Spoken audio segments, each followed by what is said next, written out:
Drones are becoming increasingly important in warfare. But did you know that they're also used to fight drug cartels and illegal gold mining? Drones can gather information, can be armed, and are getting smarter through AI. In theory, they're already able to recognize and kill humans.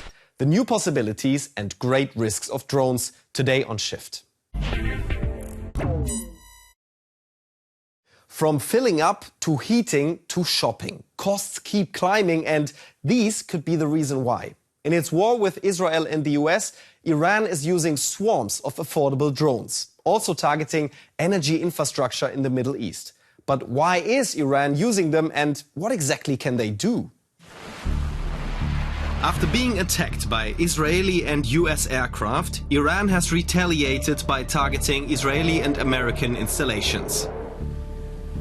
But it's not stopped there, hitting hotels, ships and oil facilities in neighboring Gulf states, often using swarms of these kinds of drones.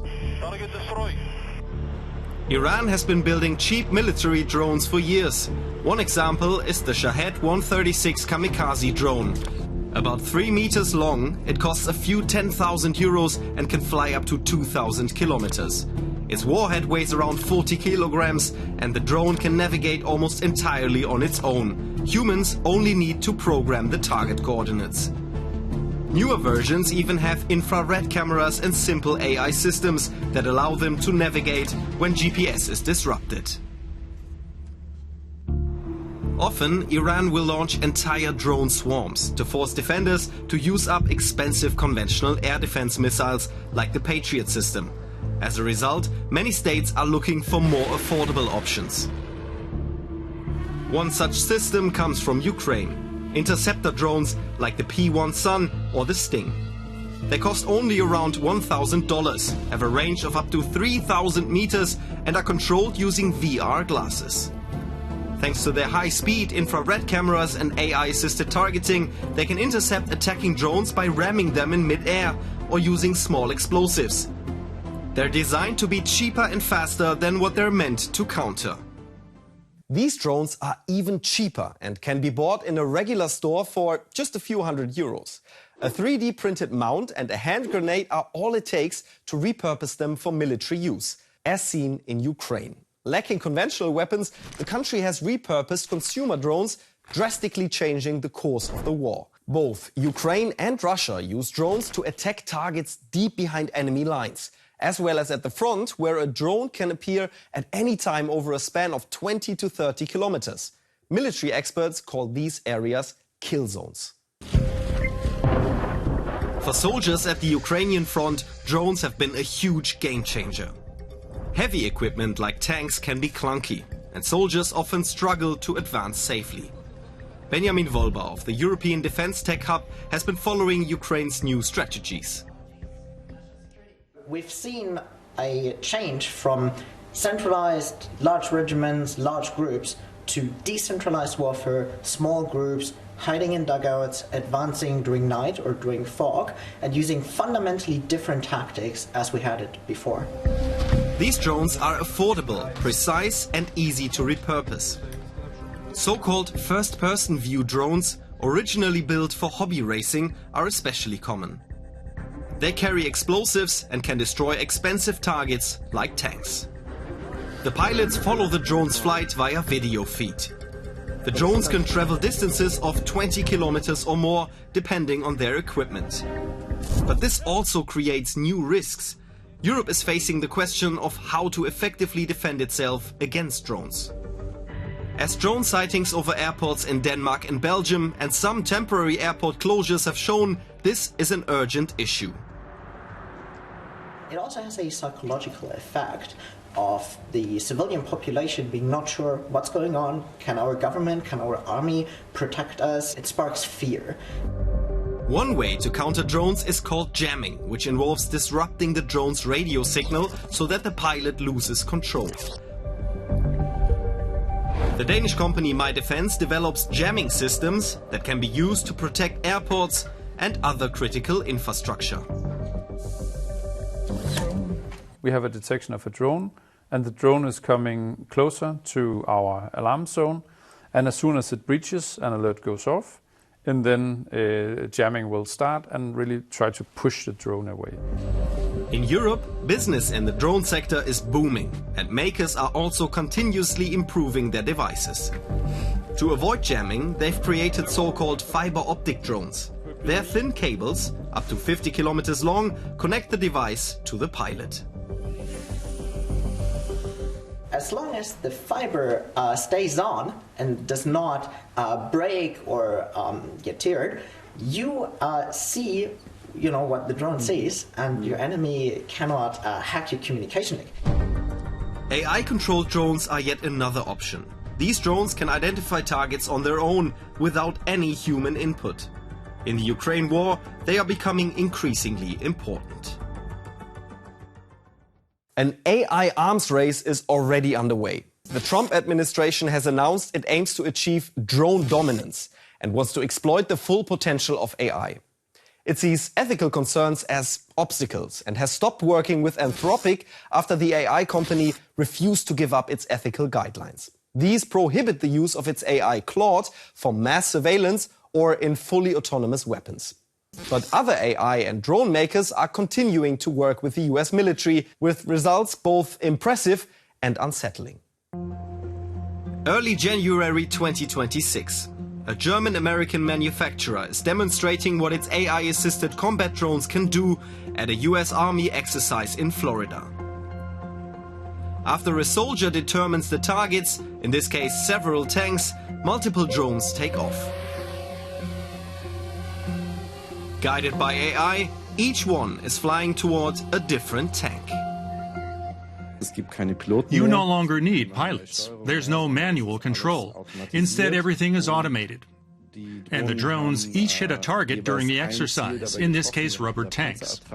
This is the first time that anyone has been able to attack multiple targets simultaneously using a drone swarm, and we used real warheads. Auterion says a human must always decide which targets are attacked. The AI systems of the individual drones are all connected. In peacetime and war, swarm intelligence is an advantage. If a drone in the swarm is shot down, the next one takes over. They're in constant communication with each other and not with ground control. This makes them fully autonomous. They always have the same information without being controlled by a central unit. They just continuously exchange data. This means a single soldier can use the tech to command an AI drone swarm of thousands to attack multiple targets simultaneously. AI drones could also replace soldiers on the battlefield. Many experts fear that AI drones will soon be used without supervision, but drone makers disagree. Nuclear weapons are actually far more extreme than any of the technologies we've just described. And so far, humanity has managed to keep them under control. Here we're talking about drones, which do things similar to what cruise missiles or anti-tank missiles have done over the past 50 years. The difference is that we're now seeing it on a larger scale and at lower cost. Drone swarms that operate largely on their own are just the beginning of AI-driven warfare. Military experts foresee a dangerous arms race. They expect autonomous AI weapons to be fighting each other directly in the near future. Drones are also becoming increasingly important in fighting crime, especially in combating organized cartels. In Chiapas, southern Mexico, authorities have granted police expanded powers, allowing it to test armed drones and robot dogs as it monitors the border with Guatemala, a major route for human and drug trafficking. And drones are helping Mexican authorities in another project too. They're using AI to search for patterns and plants on the ground that could indicate graves. Investigators are hoping to find clues about the fate of tens of thousands of missing persons. Many of them were probably kidnapped or killed and buried by the cartels. AI-enhanced drones are also being used to fight crime in Ghana, specifically to help locate illegal gold mines. Ghana produces more gold than any other country in Africa. But the boom has a dark side. More and more people rely on illegal mining, with dramatic consequences. Forests are disappearing and rivers are contaminated with chemicals like mercury and cyanide. To counter this, authorities and mining operators are now using drones to detect illegal mines early. The drone is a faster way and it has a faster coverage. So you could use a few minutes to fly a drone over the whole concession, but if you would want to go physically, that would mean the use of fuel and human resource and going around all the mine. The Minerals Commission of Ghana deploys the drones in different regions. The pilots learn to observe and document excavations and other activities happening close to rivers. The images are sent to a control room, where a team uses AI to analyze them to see whether the gold mining is legal or illegal. If it suspects unlawful activity, it sends the exact coordinates to security forces.